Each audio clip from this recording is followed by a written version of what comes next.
اور جنگل کے گھنے حصے کی جانب وہ دوڑتا چلا گیا۔ سپاہی اور محافظ بھی حیران تھے کہ اس سے پہلے تو راجا نے اتنے گھنے جنگل میں جا کر شکار کبھی نہیں کیا۔ خیر وہ بھی راجا کے پیچھے پیچھے چلتے گئے۔ گھوڑا کافی دیر دوڑتا رہا اور انہیں جنگل کے ایک ایسے حصے میں لے گیا جس سے کوئی اور واقف نہ تھا۔ یہاں شکار کے لیے پرندے اور جانور وافر تعداد میں موجود تھے۔ طرح طرح کے جنگلی پھل بھی تھے اور میٹھے پانی کے دریا بھی بہہ رہے تھے۔ یہ دیکھ کر راجا بہت خوش ہوا اور اس نے جی بھر کر شکار کیا، جنگلی پھل کھائے، میٹھا پانی پیا اور واپس چل پڑا۔ دوستو محل واپس پہنچ کر اس نے بھاٹیا کو وہ گھوڑا واپس تو کر دیا، مگر اس گھوڑے کی ذہانت سے راجا کافی متاثر ہوا، کیونکہ گھوڑے نے راجا کی منشا کے عین مطابق کام کیا اور اسے جنگل کے اس حصے میں لے گیا جہاں راجا کا من پسند شکار بڑی تعداد میں موجود تھا۔ اب راجا کو بھاٹیا کی بات پر یقین ہونے لگا کہ اس کا گھوڑا واقعی بہت قیمتی ہے۔ وہ جان چکا تھا کہ کوئی تو ایسا راز ہے جس کی وجہ سے بھاٹیا نے گھوڑا بیچنے سے انکار کیا تھا۔ دوستو صبح ہوتے ہی راجا نے اپنے خاص سپاہی طلب کیے اور انہیں حکم دیا کہ وہ بھاٹیا اور اس کے گھوڑے کا راز جاننے کی کوشش کریں۔ اب راجا کے سپاہی بھاٹیا کے گھر کے باہر گھات لگا کر بیٹھ گئے اور اس پر نظر رکھی جانے لگی۔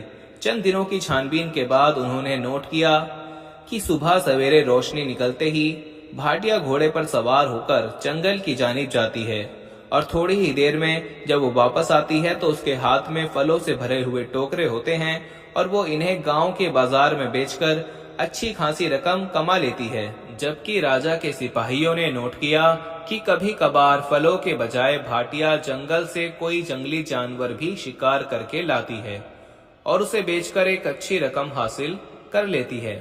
راجا کے سپاہیوں نے جو کچھ نوٹ کیا تھا وہ جا کر راجا کو بتا دیا، جس پر وہ حیران رہ گئے۔ اس نے بھاٹیا کو دربار میں طلب کیا اور اس کی وجہ دریافت کی، جس پر بھاٹیا نے بتایا کہ وہ بچپن ہی سے جانوروں سے بہت زیادہ محبت کرتی تھی اور جہاں کوئی بھوکا جانور دیکھتی تو اسے کھانا کھلاتی۔ یہ سلسلہ اس کی جوانی تک جاری رہا۔ ایک بار وہ جنگل سے گزر رہی تھی تو ایک بزرگ نے اسے یہ گھوڑا دیا اور کہا کہ اسے رکھ لو، یہ تمہارے بہت کام آئے گا۔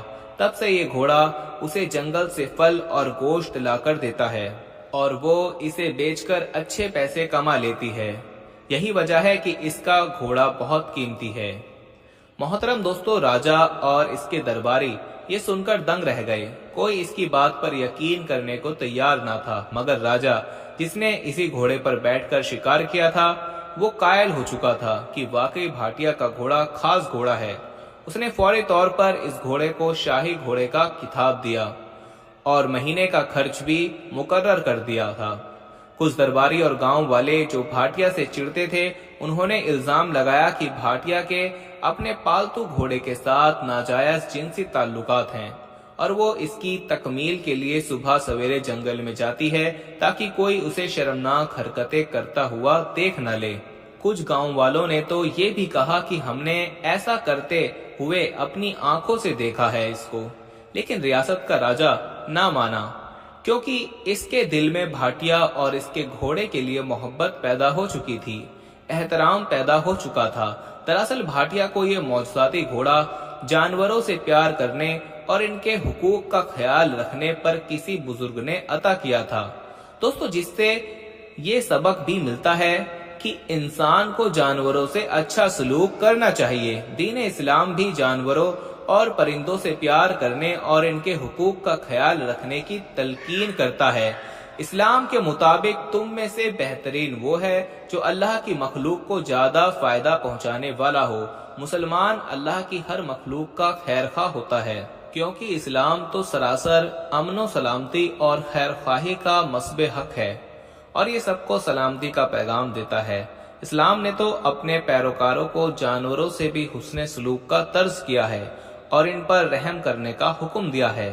حضرت سیدنا بن جابر رحمۃ اللہ علیہ فرماتے ہیں کہ میں ابن عمر کے ساتھ تھا، وہ چند نوجوانوں کے پاس سے گزرے جنہوں نے ایک مرغی باندھ رکھی تھی اور اس پر تیر سے نشانے بازی کر رہے تھے۔ انہوں نے ابن عمر رضی اللہ تعالی عنہ کو دیکھا تو بھاگ گئے، اس وقت ابن عمر رضی اللہ تعالیٰ عنہ نے فرمایا کہ بلا شبہ اللہ کے محبوب صلی اللہ تعالیٰ علیہ وسلم نے ایسا کرنے والوں پر لعنت فرمائی ہے۔